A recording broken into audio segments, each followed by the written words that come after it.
Welcome everybody to How Fast Will It Go, and today we're dealing with the 2017 Ferrari 812 Superfast. Now this has 1,309 horsepower, 840 pounds-feet of torque from a 6.5 litre twin turbocharged V12 engine, and the car itself now weighs 3,124 pounds.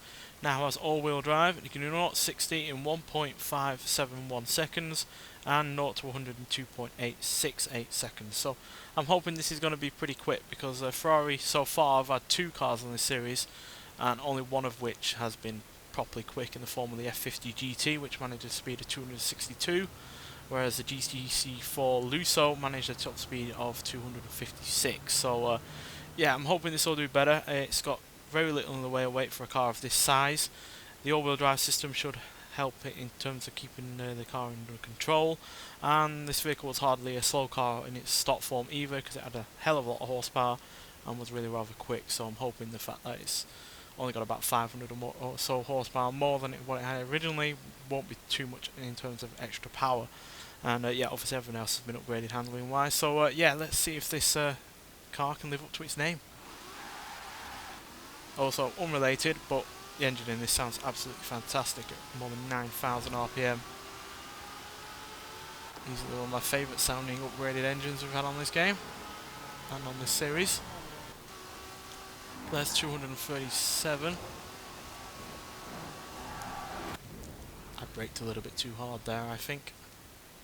Let's not do that. Kinda got a bit worried because I saw a car and didn't want to crash into it. As you do. Oh damn. Ford right on my driving line there. Oh, I'm gonna have to brake a little bit just to move myself over. Go. 250. So faster than the GT4 and the Ferrari F50 GT. There's 270. There's 271. 272 was briefly, but we want to get that a little bit longer, so let's not hit a mini and make it fly through the air. Yep, there's 272. It's held it long enough. Whoa dear. Not quite as agile as the likes of an F50 GT, because it does way more, but certainly agile enough to dodge traffic. So 272 makes this easily the fastest that Ferrari have had so far by 10 miles an hour. Let's see if we can get any more out of it. Oh, we're not going to do that by getting into the back of a Transit now, are we?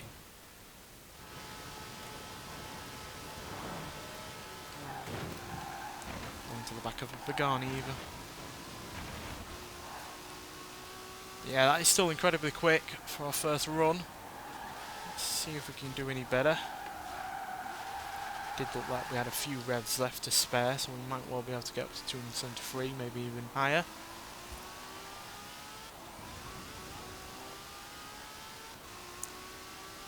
Pretty decently quick in terms of acceleration as we go up in terms of speed. But being a V12, it does lack that extra bit of torque that I would like. Because torquey engines do obviously deal with uphill bits a bit better. So we're going to get up to 272 again. Nope, we're only going to get 271 again. That's because we're on a more uphill section than before, which just shows that yeah, that little bit of less torque, a little bit of extra torque would have obviously helped on the slight incline there. The fact that we're able to just come nearly as close as we did on the first run just shows how consistent this car is, really.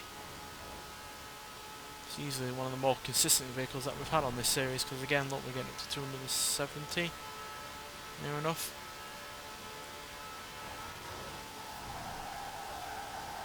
The fact it's able to hold all that speed through that corner there is very good.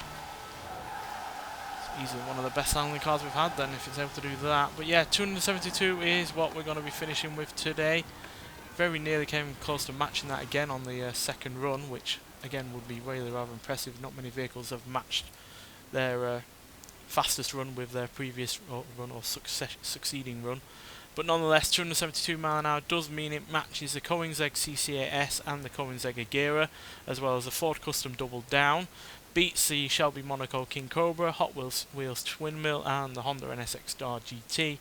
as well as being 10 mile an hour quicker than the F50 GT and 16 miles an hour quicker than the GTC4 Lusso, which this is pretty much similar to, and it's 1 mile an hour behind the Porsche 911 Carrera S, the McLaren P1 and the Lamborghini Aventador, while being a mere 9 mile an hour behind the McLaren F1, which still reigns supreme. But yeah, this is really rather good.